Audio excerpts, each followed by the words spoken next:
Hey guys and girls, Tom Panos here. Just want to make sure I can have you hear me. Cottesloe's Beach in Perth. Sorry for the delay, my flight was delayed. And the reason why there's daylight here is Perth had this 3-hour time difference. So let's just wait for this audience to build up. I'll just quickly show you. Hey Nick Cooney, how you going? That's the beach. How gorgeous is this? This is where I've chosen to stay this time. I didn't want to stay in the, hi Andrea. I didn't want to stay at a hotel in the city. I'm here for 2 conferences tomorrow. Then I fly to Adelaide. There for 3 conferences. Leave Adelaide and head to Auckland. There I've got 3 conferences.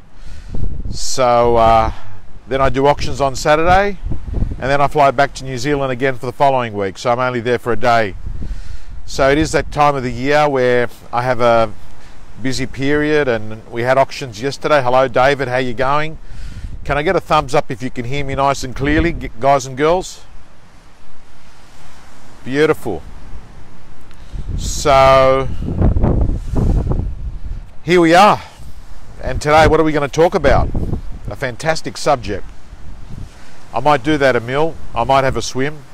We'll do the rant first. Hey Mark, how you going? Hello to you all.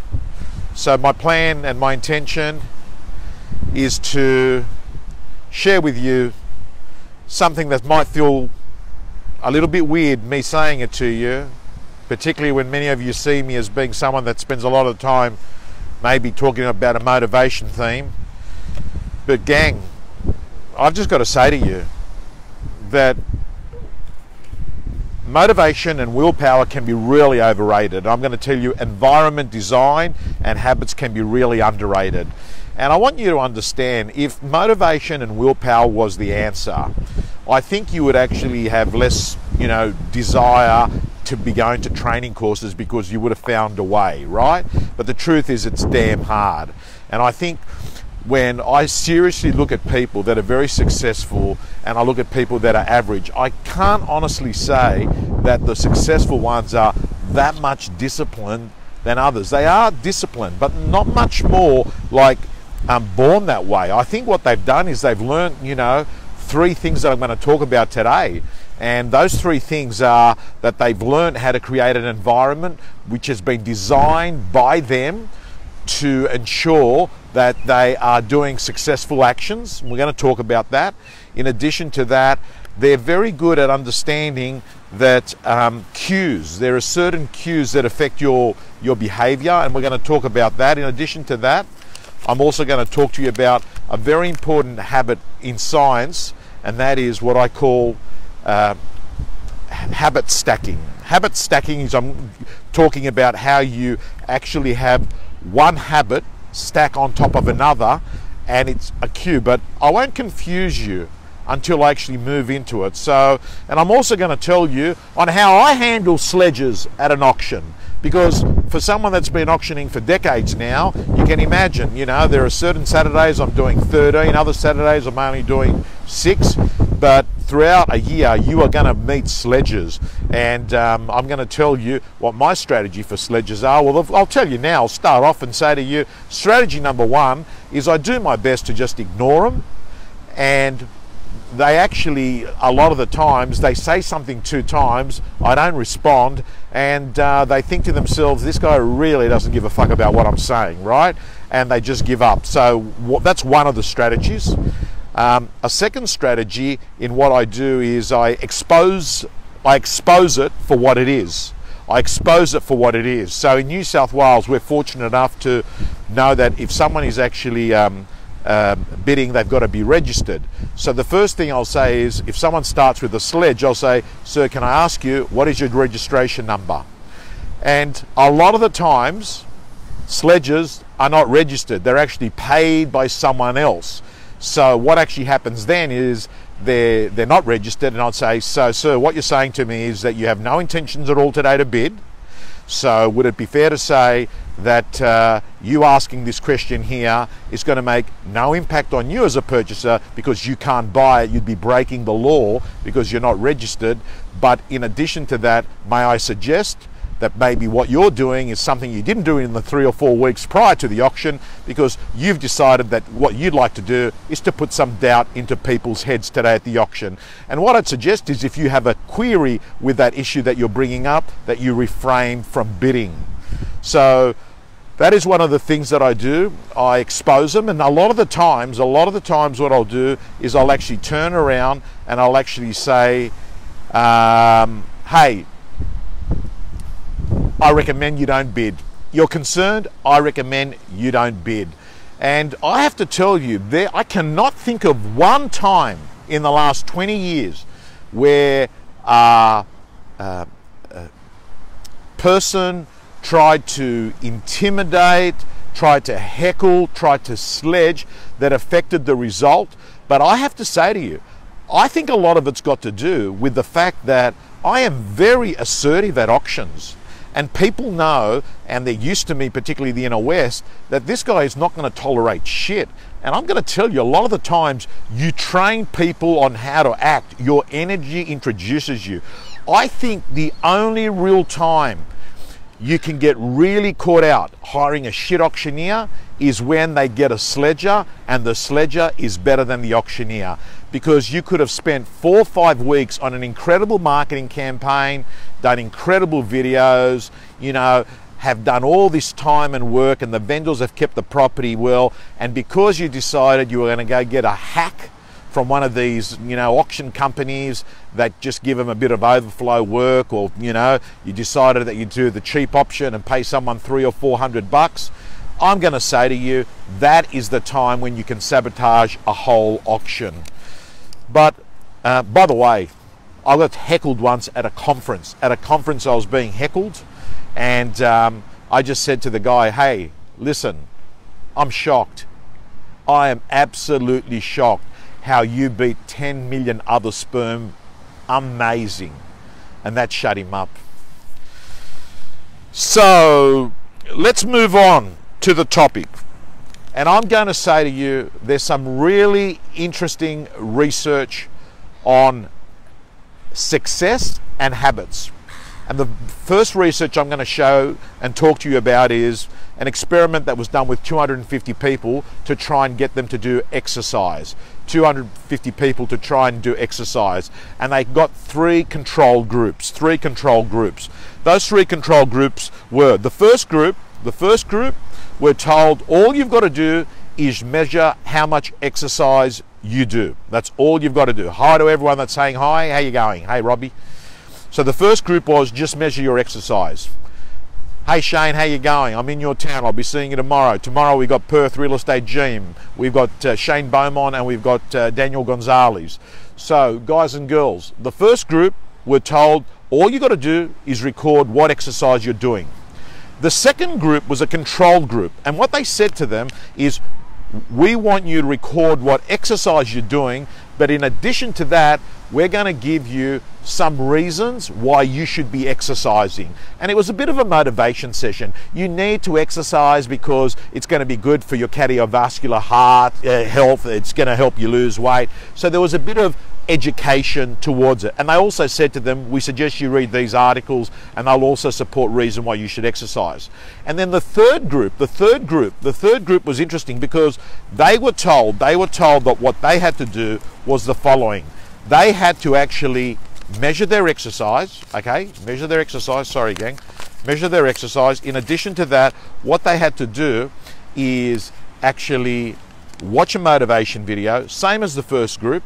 And then in addition to that, they were told that they needed to have an implementation intention. An implementation intention. And that was simply, they would actually say, I will exercise for 30 minutes on Wednesdays at Anytime Fitness. So they would say where, when, and what. They had a clear statement on what they would be doing. So what's the research show? The research shows that those three groups, group 1 and group 2, had about a success rate of 35%. There was not much difference between the group that was told to measure their exercise and the group that was told to measure their exercise and to actually watch a video on motivation and why they should do it. The third group, which was they did all of that, but in addition to that, they wrote an implementation commitment. They had a 90% success rate versus a 35% success rate with the other two groups. This is incredible research that says that whenever you set a habit, that if you actually write down what you're going to do, when you're going to do it, and where you're going to do it, that the probability and the likelihood more than doubles. This is fantastic research to support any doubt you've got in your head on why you need to be actually writing stuff down. But the real secret was the two cues. Now listen to me very carefully. The two cues that accelerated the probability of it happening was, get ready for it, time and location. When you were going to do it and where you were going to do it. So guys and girls, keep this research in the back of your head.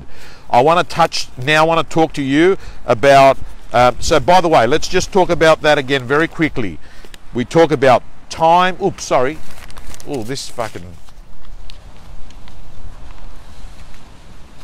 there we go. Time and location. Time and location. I want to move on to habit stacking. Habit stacking is an interesting one because what the research, by the way, most of this research is coming from a book that I read on the plane here, and that is from James Clear, and it's called Atomic Habits. He is in fact speaking at ARIC, and I will be doing a webinar with him prior to the event. But what we clearly know is that habit stacking is when you pair one habit with another. For instance, you turn around and you have a cue as another habit. For instance, let's turn around and say exercise in the morning. Let's assume you want to do the 5 a.m. club. You turn around and say, here's how it works. I will stack one habit over the other. 5 a.m. club, that's the alarm. The next habit is I have coffee. The next habit after coffee, I have exercise. So what's actually happening is you've got these cues that you actually create this environment. So I would suggest that what you start looking at is, bringing in habits where you actually say this event happens right after this event. So this is what we mean. This is what we mean by actually stacking habits. And it actually came from some research from a guy called Didier. Now, the Dyadic Effect. It's called the Dyadic Effect. And without going into all the detail, what it was they studied many, many years ago that if someone goes and buys one thing, that they then go off and spend money to buy another thing because it's a cue that they've bought this item, right? Like it could be you go off and buy furniture for your unit. And then what actually happens is, in addition to buying furniture, you then go back the following week because you want the walls to look as nice as the furniture that you've bought, and you go and invest in some artwork, right? Or you could turn around and say the same would be, when you'd go shopping for clothes, that you buy some certain clothes and then you realize, hey, I need to actually buy more clothes to match it with this beautiful suit. That is what habit stacking is. And what we clearly know is that one habit can act as a cue for another habit. Example, praying. You turn around and say, as soon as I sit down to have dinner, before I put the first bit of food in my mouth, I pray. That is an example of habit stacking. But without a doubt, probably the thing that I want to, Susan's actually got the right word spelling there, the Dyadic Effect.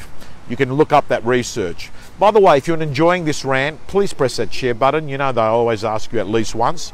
Now let me just talk to you about the third thing, and that is environment design. This is where I think there's some really low-hanging fruit that you can have a total transformation on any habit that you've ever had that's been difficult for you to adopt, is to see, hey, am I making it easy for me to actually do that habit? And environmental design is as simple as, you turning around and saying, hey, if I don't want to be eating chocolate, right? I simply don't have chocolate in my fridge. That's an extreme example of what I mean by that. Environmental design, whether you like it or not, you are being affected by cues all the time. I can tell you, in fast-moving consumer goods at a Coles supermarket or at Woolworths supermarket, you'll have items that are more expensive sitting at eye level and cheaper items sitting at ground level, and the reason why is at eye level they're their most profitable items. And I can tell you, organizations that have their products stored at supermarkets pay more money for shelving at eye level. So what we're sort of saying is, the more something is visible, the more you're inclined to act on it or even buy that, right? So environmental design explains why in 1971 there was a study done in Vietnam of the US Army, and what they studied was that incredible amount of Americans got addicted to heroin in Vietnam while they were serving for their country. And this became a real problem. This became a really, really, really big problem, And I've got to say to you that what happened is that they studied all these people that were addicted to heroin, but they found something remarkable, and that was when these people went back to their homes in America, to their families, if they were married, to their parents, if they were living with their parents, that only 10% of those people stayed addicted to heroin.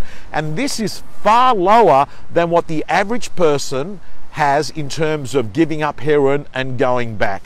And what they studied is this: when you're in the war and you've got heroin available to you, and you've got time, and you've got other colleagues, and it's a stressful environment, you are more inclined to be shooting up on heroin and to become a heroin addict.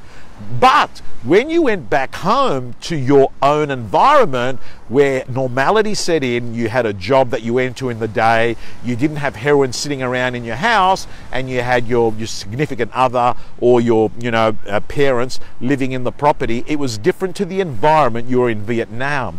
So what this says is that the environment that you operate in has a very, very big contributor to the actions that you take.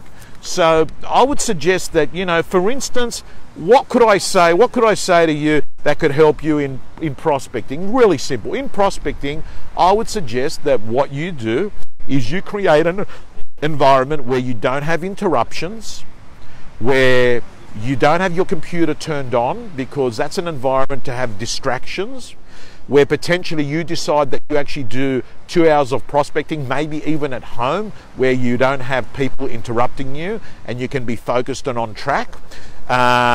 When let's talk about, weight loss. Hey, weight loss. What about this for weight loss? What if you turned around and made it so easy for yourself to eat the right meals because you actually had the meals? They were pre-ordered, they were delivered from one of these health nutrition companies, and they were ready for you. So when you were hungry, you made better choices because you'd actually created a plan before that. Guys and girls, I hope that you understand that a lot of the information we're talking about is that you either become a victim of your environment or you become the architect of your environment. And I'm going to urge you to actually read up more on the power of habit, read up more on James Clear's book called Atomic Habits, and start using the app that I use called Streaks. Any habit you want, if you use Streaks, it acts as a really, really good accountability tool. You get it on your iPhone or Samsung phone or what have you, and every time you do something, it sort of press it's been done, and it's there to create a 21-day habit, and it's there reminding you all the time. And by the way, all I've got to say to you is an iPhone or a Fitbit is simply a measuring device as part of your environment, because when you're looking at the activity on your mobile phone, like how much steps you've done, the app is called Streaks, Tina. So when you're looking at, how much you were standing, how many steps you did, you know, how many calories you burnt, all those. Why? Because what you measure, you manage. Whatever you keep your eye on, you actually manage it. So guys and girls, thank you so much. Really looking forward to seeing you next Sunday. Real Estate Gym members, hang out and look out for all the content that's coming through. I'm going to go sit down now, chill out. It's Sydney 9 o'clock time, but I'm here in Perth and it's 6 o'clock. Got big week ahead. Guys, God bless you.